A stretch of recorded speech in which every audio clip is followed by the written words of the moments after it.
کبوتروں کا گنبد خضرا سے محبت کا یہ عالم تھا کہ بھوک سے مر رہے تھے، لیکن آستانہ رسول اللہ صلی اللہ علیہ وآلہ وسلم کبوتروں کا شکار جائز نہیں ہے۔ ان کے شکار یا قتل کی صورت میں فدیہ واجب ہو جاتا ہے۔ بات کرتے ہیں کہ پیارے آقا صلی اللہ علیہ وآلہ وسلم نے کبوتر پالنے سے منع کیوں کیا۔ السلام علیکم ناظرین، کیا حال چال؟ امید کرتے ہیں خیریت سے ہوں گے۔ تو آج کا ویڈیو ہونے والا ہے کافی زبردست ہونے والا ہے، کیونکہ آج ہم جو ہے ٹوٹلی ریئیکشن دینے والے ہیں وہ کہ ایک جانور پہ ہے جس پرندہ کا نام ہے کبوتر۔ جی ہاں، تو آج ہم اس پر پورا ریئیکشن دیکھیں گے کہ کیا کبوتر کو پالنا صحیح ہے۔ اس میں بہت سارے کوشچن ہیں، تو کوشچن جان لیتے ہیں۔ تو کیا کبوتر کو پالنا صحیح ہے؟ کبوتر کا گوشت کھا سکتے ہیں؟ روزہ رسول صلی اللہ علیہ وسلم پر کبوتر اتنے آخر کیوں جاتے ہیں؟ تو آج اس ویڈیو میں سارا چیز دیکھیں گے۔ کیا کبوتر پال سکتے ہیں؟ کبوتر کو رکھ سکتے ہیں؟ تو چلیے ویڈیو کو سٹارٹ کرتے ہیں اور ایک ایک پوائنٹ اس کو سمجھتے ہیں۔ کبوتر پالنے والے یہ غور سے سنیں، رسول اکرم صلی اللہ علیہ وآلہ وسلم نے گھروں میں کبوتر پالنے سے منع کیوں کیا؟ بسم اللہ الرحمن الرحیم۔ السلام علیکم رحمۃ اللہ وبرکاتہ۔ پیارے دوستو، آج کی اس ویڈیو میں ہم آپ کو بتائیں گے کبوتر پالنے سے کیا ہوتا ہے، پیارے آقا صلی اللہ علیہ وآلہ وسلم نے کبوتر پالنے سے کیوں منع کیا، اور کبوتر کو شیطان کیوں کہا گیا ہے، اور کبوتر بددعا کیوں دیتا ہے۔ آپ جانتے ہیں کہ حرم شریف کے کبوتر کہاں سے آئے؟ روزہ رسول صلی اللہ علیہ وآلہ وسلم کے کبوتر اچانک مرنے کیوں لگے تھے؟ کیا کبوتر کی بیٹ پاک ہے یا ناپاک؟ کبوتر کا گوشت کھانا جائز ہے یا ناجائز؟ اور اگر کوئی شخص خواب میں ایک کبوتر دیکھے تو اس کی تعبیر کیا ہوگی؟ ہماری آج کی ویڈیو میں ہم آپ کے ساتھ کبوتر کے حوالے سے انتہائی حیرت انگیز معلومات شیئر کرنے جا رہے ہیں۔ سب کے بارے میں جاننے کے لیے آپ سے گزارش ہے کہ ویڈیو کو اسکپ کیے بغیر آخر تک لازمی دیکھیے گا، اور اگر آپ ہمارے چینل پر نئے ہیں تو ہمارے چینل کو سبسکرائب کر لیں۔ دوستو، کبوتر ایک ایسا خوبصورت اور دلکش پرندہ ہے جو ہر کسی کو اچھا لگتا ہے، اور یہی وجہ ہے کہ یہ پرندہ اکثر گھروں میں پایا جاتا ہے، اور گھروں کے علاوہ اکثر مزاروں پر بھی موجود رہتا ہے۔ تفسیر روح البیان میں لکھا ہے کہ اللہ کے پیغمبر حضرت نوح علیہ السلام کی کشتی جودی پہاڑ پر ٹھہری تو اللہ کے پیغمبر علیہ السلام نے طوفان کے حالات معلوم کرنے کے لیے ایک کوا بھیجا کہ جاؤ اور زمین کا جائزہ لے کر آؤ کہ زمین پر کتنا پانی باقی ہے، پانی خشک ہوا یا نہیں۔ تو کوا وہاں سے اڑ گیا اور اسے کوئی مردار مل گیا، اور کوا اس مردار کو کھانے میں مشغول ہو گیا اور پھر واپس پلٹ کر نہیں آیا۔ اسے اللہ کے پیغمبر کا حکم بھول گیا۔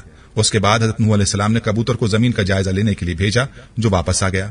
اسے پاؤں رکھنے کی جگہ نہ ملی، اسے دوبارہ بھیجا گیا تو پھر واپس آ گیا۔ چند دن بعد اسے پھر بھیجا گیا تو اپنی چونچ میں زیتون کی ایک ٹہنی لیے ہوئے تھا۔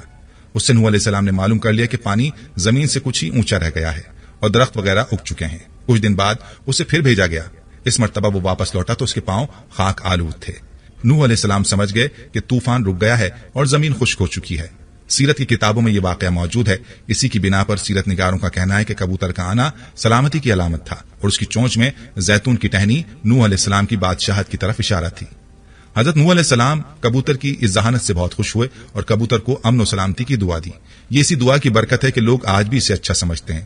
یہی وجہ ہے کہ کبوتر انسانی آبادی سے مانوس ہے، اور کوے کو خوف کی بد دعا دی۔ یہی وجہ ہے کہ انسانی آبادی سے ہراساں رہتا ہے، اور یہی وجہ ہے کہ لوگ اسے منحوس سمجھتے ہیں۔ حضرت سلیمان علیہ السلام نے فرمایا کہ کبوتر ایسا پرندہ ہے جو اللہ تعالیٰ اور انبیاء علیہ السلام کو پیار کرنے والا پرندہ ہے۔ کبوتر اللہ تعالیٰ اور اس کے انبیاء کرام علیہ السلام سے دنیا کے تمام پرندوں سے زیادہ پیار کرتا ہے، اور سب پرندوں کی نسبت کبوتر سب سے زیادہ عبادت گزار پرندہ ہے۔ کہا جاتا ہے کہ کبوتر جب بھی جاگتا ہے اللہ کا ورد کرتا ہے اور دن رات اللہ تعالیٰ کی عبادت میں گزارتا ہے۔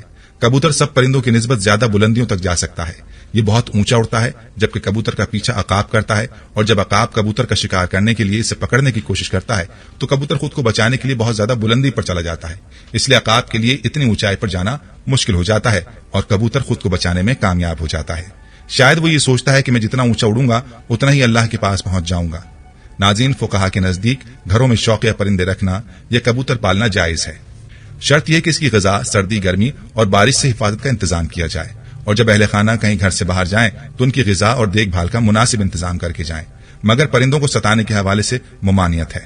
جیسا کہ ابو داؤد میں ہے کہ حضرت عبداللہ ابن مسعود رضی اللہ تعالیٰ عنہ کی روایت کردہ ایک حدیث میں کبوتر کا ذکر موجود ہے کہ کبوتر اللہ کے پیغمبر امام الانبیاء جناب محمد مصطفیٰ صلی اللہ تعالیٰ علیہ وآلہ وسلم کے سر انور پر منڈلا رہا تھا، اور اپنی زبان سے شکایت کر رہا تھا کہ کسی نے اس کے گھونسلے سے انڈے اٹھا لیے ہیں۔